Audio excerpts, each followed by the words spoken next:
Welcome to Student Affairs One Thing, a podcast that asks a simple question of seasoned student affairs professionals.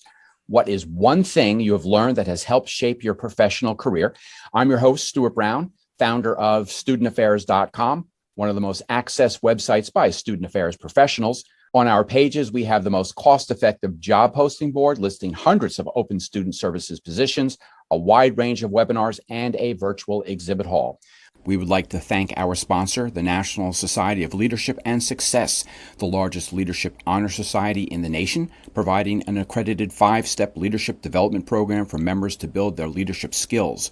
With chapters at over 700 colleges across the country, the NSLS delivers guaranteed student engagement, increased student retention, and is financially self-sustainable. Learn more at nsls.org/our-program. On today's episode, I am very pleased to have Dr. Carl Stiles on the program. Carl has been in the field for over 30 years. He is currently the director of the Memorial Union at the University of Rhode Island. Before that, he was the dean of students at Husson University and the director of the campus union at Springfield College. I know Carl because we worked together, probably over 30 years ago. I think that might have been your first professional position. That was indeed my first professional position. And he has gone on to bigger and better things. Welcome to the program, Carl. Thank you, Stuart. It's good to be back, and it's good to have you around. So, Carl, what is your one thing? Taking a look back through all the different experiences in the multitudes of positions, you never realize that in this field, you become almost an accountant. As you take a look back and you look at your budget planning, you look at your budget expenditures. And it's one of those few things within either the master's program or the doctoral program that they really don't give you enough background and experience in is basic accounting. We all know how to balance our checkbooks, but unfortunately, higher ed funding on many levels, whether you are state funded or institutional funded or auxiliary funded, such as I am, you are in expenditures forecasting and debt management, and they don't cover that anywhere along the road. It's all by experience. So the one thing that I've learned through my career is the value in that ability to manage budgets, to work with students so that they understand their budgets, not only within their student organizations, but as an institution, because they think money miraculously appears and that it's never ending. Not understanding that if your student activity fee is $1 a person and you have 200 students on campus, you have $200. And that's all there is.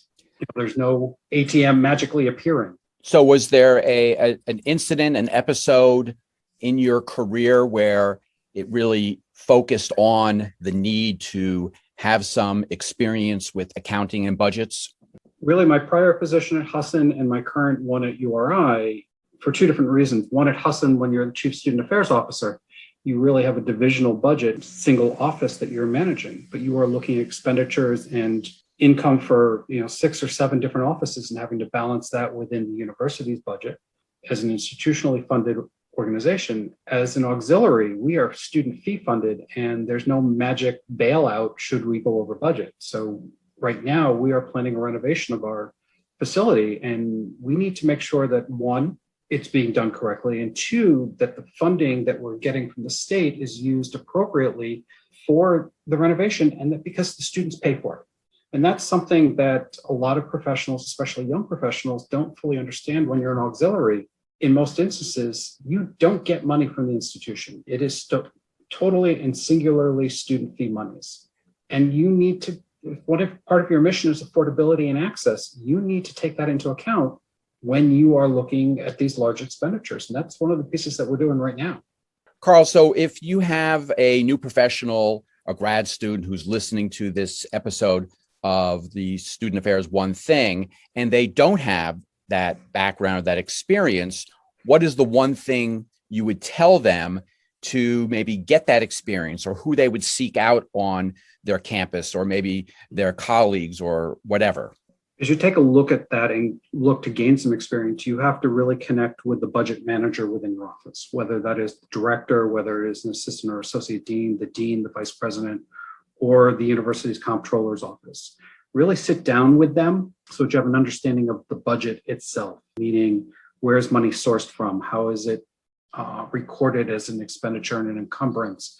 And then, really see if there's an opportunity to be granted even the opportunity to manage a small budget, whether it is you're given $10,000 and you're told that this has to last the semester and you have to program with it and you have to provide a monthly program that has to include promotion and all. And then you're going to be able to see where all of those little pieces come together in that budget, and then meet regularly with your budget person. Don't just do it, fiscal year starts July 1st. Don't just look at the budget July 1st. You need to meet with your fiscal person at minimally monthly. My assistant director of accounting and finance and I meet weekly. Not only do we go over the budget for Memorial Union, but we also go over the student senate budget, which is an additional student fee on my campus. So we go over both of those in detail. And that includes even when the students aren't there. I mean, we don't have a lot of business during June, July, and August. We don't have a lot of students on campus, but we still meet to make sure that we're on target. And then we do a year-end wrap-up to say, what did we do well? What didn't we do well? What areas can we improve upon? And then we take a look at that and say, in 5 years, how do we want this to look? So that we've done that budget forecasting and that planning so that we can plan out. It's great to think it's Monday and just plan for Tuesday, but as you move up in the field, you're looking, it's Monday, you're planning for 3 years from Monday, and how to manage all of that and what comes between those two gaps and how to get there. And then when you get into a role like mine, you have to anticipate things like the roof failing and how do you pay for that? Or right now we don't have air conditioning in the building because our chillers are 35 years old and they're original to one of the additions and they don't make the part anymore, let alone the company in existence. So how do you plan for those contingencies that are going to happen regardless of what you do?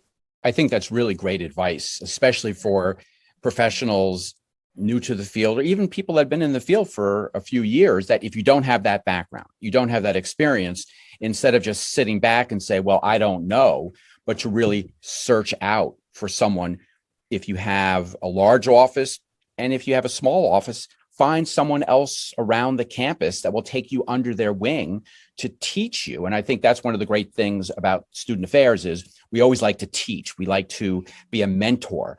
So I would imagine people around the campus, you'll find someone that could show you the basics. Now, I think it's a great idea if someone would do it to say almost, hey, here's $10,000, or let's do an exercise. Here's 10,000. Here's your assignment. What would you do? It is. I mean, that is truly when you have the opportunity to have either provide for the position of a graduate assistant or associate or be one, that's truly something you want to do while you're in that role or offering that role so that they are, the students are prepared for their first position. Walking into an interview and saying, I had the opportunity as a grad student to manage a budget of $10,000 a semester with the goals and the outcomes identified with my supervisor, and I managed that and attained what our goals were, is going to stand out in an interview with other people that may say, if I ask, what is your budget experience? And they're like, I budget my checkbook.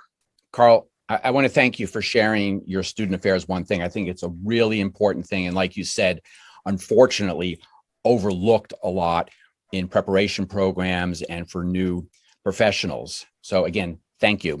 Absolutely. You have been listening to the Student Affairs One Thing, a podcast that asks a simple question of seasoned student affairs professionals. What is one thing you have learned that has helped shape your professional career? I've been your host, Stuart Brown, the founder of studentaffairs.com, one of the most accessed websites by student affairs professionals. I hope you will join us next time for another episode of Student Affairs One Thing.